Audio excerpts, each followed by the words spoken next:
Beach FM, locals talking to locals. And my pleasure to welcome once again to Beach FM the chair of the Paraparaumu Raumati Community Board, Kathy Spiers. Good morning, Kathy. Good morning, John. And a fair bit seems to be happening. We seem to be getting back out of the lockdown. It's making a bit of progress there, and a little bit of renewal going on at Mazengarb, I believe. Yes, which is really, really exciting. It's been going on for a little while. Well, been in the swings of going on for a little while. They've got some new equipment going into the park, and it includes a social swing set. Oh. That means where adults and children are able to swing together at the same time. So that sounds really exciting. It does. Yes, and there's a new younger children's area in front of the Dell, with some musical equipment as well. Oh. And there's a very tall and large rope structure that will have a tubular slide off it. So I thought I must go around and have a look myself. Yeah. They're working on it because it's weather permitted. They were hoping to open it this week, but I don't know with the weather. It may take a little bit longer. It really is becoming quite a focal point, the Mazengarb Garden area, isn't it? With quite a lot of equipment there. I'm intrigued by the musical equipment that you mentioned. What does that involve? Well, I'm not sure. There's pieces of musical equipment, so that's why it's roped off at the moment. So they're still installing it. So I'll keep an eye on it and go and have a look myself, because that sounds really exciting. It does, doesn't it? Making lots of noises at home, they can go down the park and make noises somewhere else. Good idea. Now, I've heard there might be a little bit of action in the community centre as well. Yes, they're doing some maintenance and remedial work at the moment. Therefore that remains closed while they're doing that. They're doing ongoing monitoring of the environment, and it has continued to show no presence of airborne toxic mould. So the maintenance work that they are doing includes roof repairs, fixing the leaks, improving ventilation, and sealing the door frames.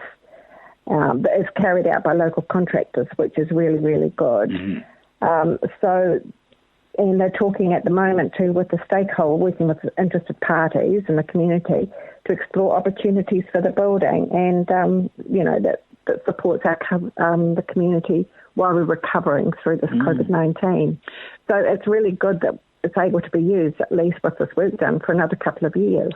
And it's able to be used safely. Yes, once the remedial and the maintenance work has been completed, yes. Well, let's say, because, gosh, that was quite an effort. That was a real community effort, getting the community centre up and running, and I know a lot of people have a personal stake in it. Yes, it goes right back to the day where there was Shirley Sowery there was Murray Jensen and some others. Yep. There's a lot of work in the community, but also having it open and being able to use it for the next 2 years gives us, the community time to sit down and think, now, how would we like, if it needs to be, more work done or rebuild, it gives the community more time to sit and think, now, what would we like to see there? It certainly suggests to me, if it can be made safe for 2 years, that maybe it can be made safe for longer. However, we'll leave that to the technical people, and that no doubt is part of the discussion.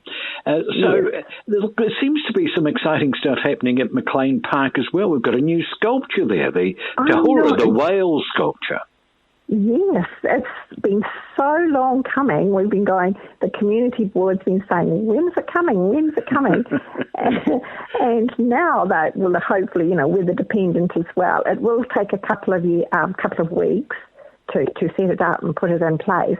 But this is really exciting. The Academy has done a wonderful, wonderful work on it. So we're all looking forward. We've seen a space there, and I keep looking over the fence and going, so somewhere else we can all pop down and have a look as well. So so we can, building on McLean Park, it's, a significant reserve for our district. So it's really exciting to have some really good things happening in the community, especially coming out of COVID-19. And it's so well placed in that the strait between the mainland and Kapiti Island was almost a main highway for whales at one stage, and sort of generations of whalers, including Te Rauparaha, they knew all about that. That, of course, is one of the main purposes for Kapiti Island early on, and those days have gone that we have got a whale in a much more humane form there on virtually by the beach that could have seen the whales go by in the old days.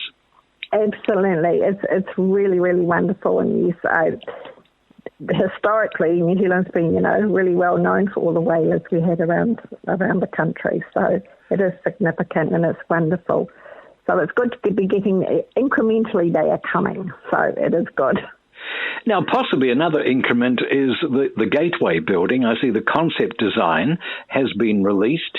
Have you got any comments to make about that, Kathy? Well, personally, this is my personal opinion, I do support it. It's been a long time coming, and there is the opportunity here and now at the moment to get some funding from central government.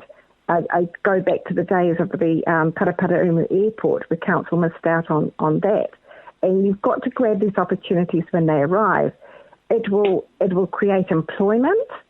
It will, lots of school children visit Kapiti Island. They'll be able to learn about the biodiversity, the ecosystems. It will boost our shops, our retail shops and businesses at Paraparaumu Beach.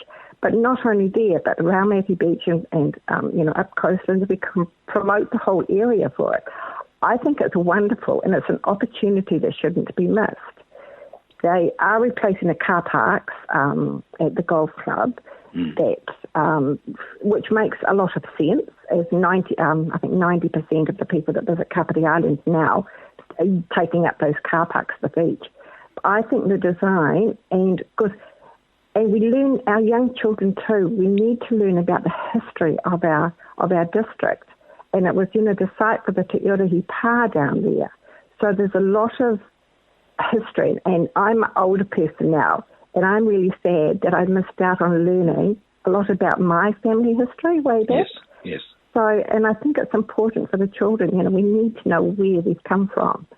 So you're looking at this, Kathy, as an information and interpretation centre, at least as much as a visitor centre, are you? Well, it's for the people going to Kapiti Island, for the tourist people to use before the people go onto Kapiti Island. So they know what they need and the space they need as the users of the facility. But there's also another part of it, which hopefully will tell the story of our history. But of course, it's all got to get past council on Thursday at the moment, anyway, and it will go back out and it will go out to the community for more consultation. But I think it's a brilliant idea, especially for employment, economic development. Sometimes we need to, spend money to make money, and it will certainly help boost the economic development of Kapiti. It will be a draw card for people to come. And now that there's no travelling overseas, we could have, and the planes are back, which is awesome, we could have people coming, from Auckland and all around to come to Kapiti and see what we have here, because it is a great place. It's a wonderful place. My reservation about all this, and I hear about the economic developments and the jobs, is that the number of people who can go to Kapiti Island are, quite correctly, restricted. And in most days, we're hitting the limit anyway. And I sort of struggle to find where the economic benefits are if we're already at the limit. Oh, I see. Well, I think there was 1,300 people visited, 1,300? Visited Kapiti Island earlier this year. I'm not sure if it's 1,300 or 13,000. But DOC is allowing 30,000 people to visit Kapiti Island a year, and they're wanting to incrementally increase that as well. Okay. So that will, if more and more people come, there'll be more and more, people coming to Kapiti. Will create. My understanding is it will create, work down there, not only building it, but people may be in there afterwards as well. So if we can boost our economy, local economy, then it creates more jobs. If the shops get busier and more businesses come to Kapiti, then it employs more and more local people. Well, we're all for that, aren't we? We are, absolutely, yes. Wonderful. Lovely to talk to you once again. Thank you so much for your kind company. Much appreciated here at Beach FM. Thank you, John. Have a great day. Thank you. 106.3 Beach FM.